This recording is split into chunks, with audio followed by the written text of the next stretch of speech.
So we've been talking about visualization and how that can help you immensely. But this is the story of one individual, Heather O'Brien Walker, who heard about positive self-talk and visualization when she first saw the film The Secret. She was glued to the screen. When you told the story of how visualization had brought so much success in The Secret, Heather was hooked. But how could she create images that were so powerful, she wondered. She chose to combine the principle of visualization with her experience in Hollywood, where she had worked with many actors such as Elizabeth Taylor, Tom Cruise, Drew Barrymore, Bruce Willis, Patrick Swayze and Demi Moore. She knew the people in the film industry are masters creating compelling images that pull you into another world. In fact, Heather had already seen stunning visuals flicker across the screen and take moviegoers on emotional journeys that literally changed the way they looked at life. She decided to create her own moving images, mind moves, or mind movies, as she called them, with positive self-talk in place of a musical score. Over the years, these movies had been very effective in helping Heather overcome obstacles.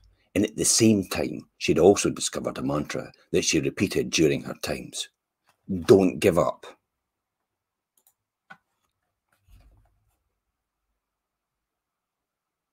But get up. So repeating there during trying times, don't give up, get up. So ironically, Heather had no idea her mantra and her mind moods would literally become critical to her very survival in the future. So in July 2011, as Heather was joyfully planning the details of her up-and-coming wedding, she also landed an executive position with a luxury retailer, overseeing staff of 30 cosmetic consultants, 50 vendors, and millions of dollars of product.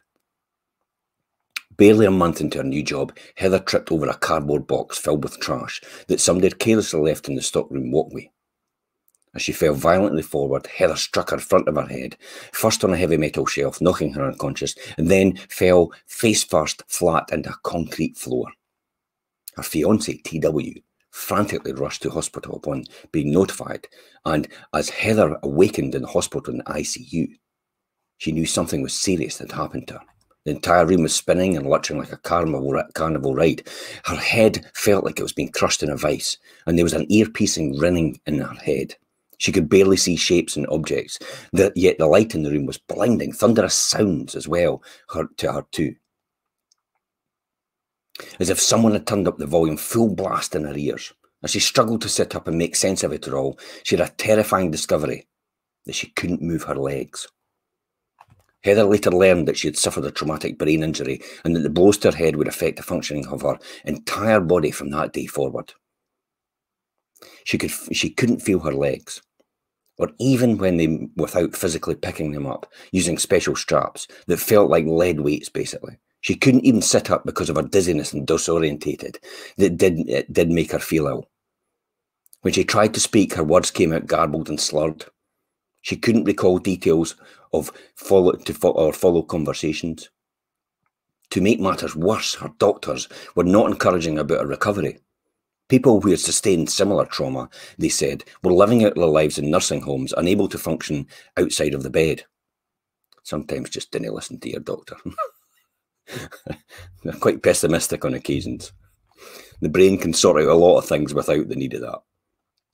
And some would just slip into a coma and pass away, they said. Cheery. It was that then when Heather knew that the only person responsible for bringing out her recovery is herself. Immediately she began building a new mind movie, this time for her recovery. The problem was that she was attempting to use her brain to heal herself when her brain was the very thing that was actually deeply injured. As much of the challenge as it was, however, she knew visualization would be an essential part of her recovery.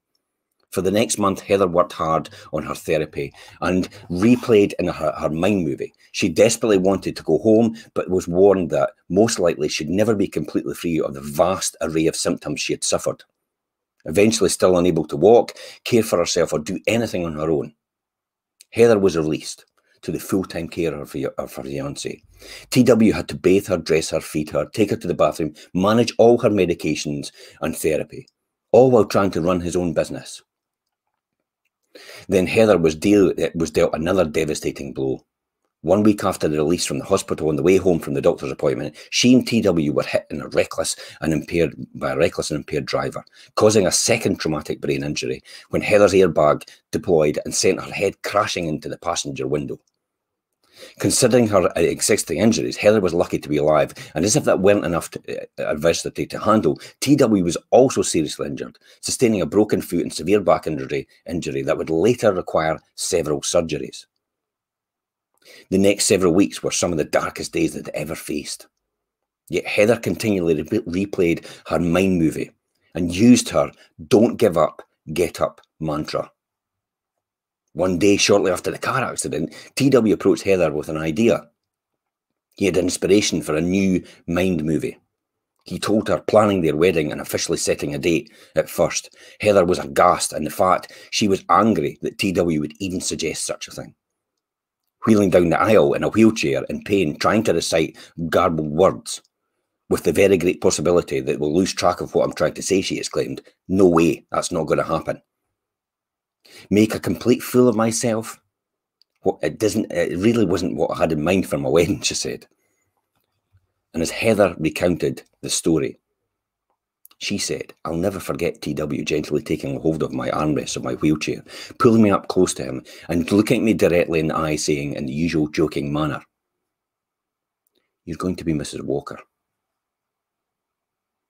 So it's kind of important that you get up and get yourself walking again quickly. You'll walk down the aisle by yourself.' Always great at making me laugh, but understanding the seriousness behind the joke, I looked right back into his eyes.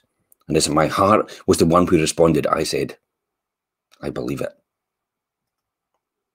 I concentrated many times on a day of replaying the new mind movie that would be the barefoot beach wedding that I saw myself walking into and down over the beach. In the aisle and gently splashing waves, and she recounted it herself, gently splashing waves, feeling sand between my toes and the breeze on my face. All as my mantra played in the background, 'Don't give up, get up.'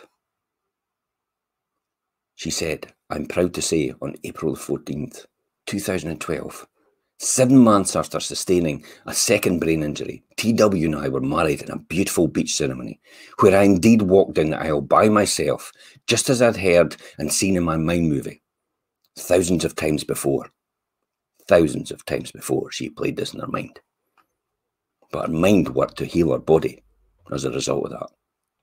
Today, Heather shares her story through keynote speeches, workshops, and coaching sessions with clients from all around the world.